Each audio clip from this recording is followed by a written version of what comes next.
it's a good opportunity to see the clothes. You know, clothes are designed to fit a woman's body, and not many of them have amazing hanger appeal. So it's going to be brilliant for the women to actually see it on the mannequins looking as it should look. When you say it doesn't have hanger appeal, you mean when you look at it on the rail, yeah, it doesn't look like this kind of thing you might want to wear? No, and most women, you know, you kind of go into a shop and you pick something up and you think, OK, that's great, and it looks great on that size 10 model, mannequin, but is it going to suit me? And actually seeing it on the mannequin, you know, it might make people be a bit more brave about their choices, and it's kind of like, OK, that looks great on the mannequin, I'll give that a go. Yeah. Maria, if we have a look at these two mannequins again for a second.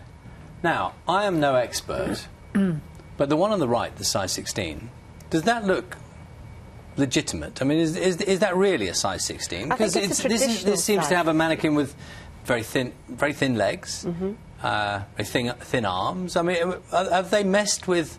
I mean, they're saying this is real sizes again, but is that not also been messed with? Do you mean it looks smaller than a 16? I don't know. All I'm saying is that mannequin there has thin legs and thin arms, and I mean, I'm not quite slimmer. Sure. I think what's happened over the years is that different retailers have evolved their own sort of blocks and their own sizes.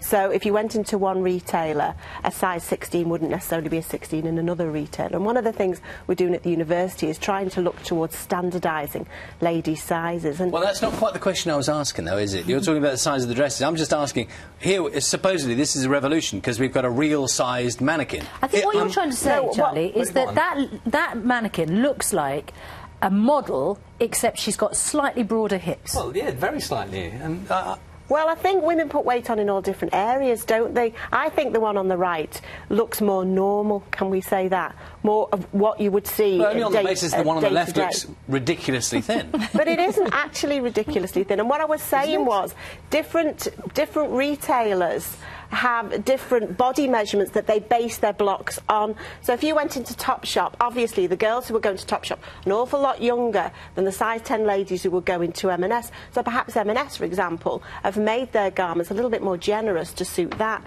So we start to see that as being the normal size. So it does vary. There is no standard with ladies at the moment. Have you got a thought on that for me?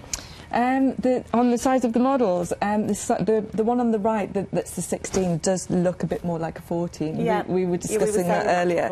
Does look a bit more like that's kind of what I was trying to say. Yeah. I mean, maybe I was dancing around with it. But what's the point in having this revolution if then when you say you've got a 16, you've come up with a mannequin that is more like a 14? But it depends on what market you're going for, because for younger girls, what we consider at our age to be more of a 14 may be what they consider a 16 because it's a slimmer body.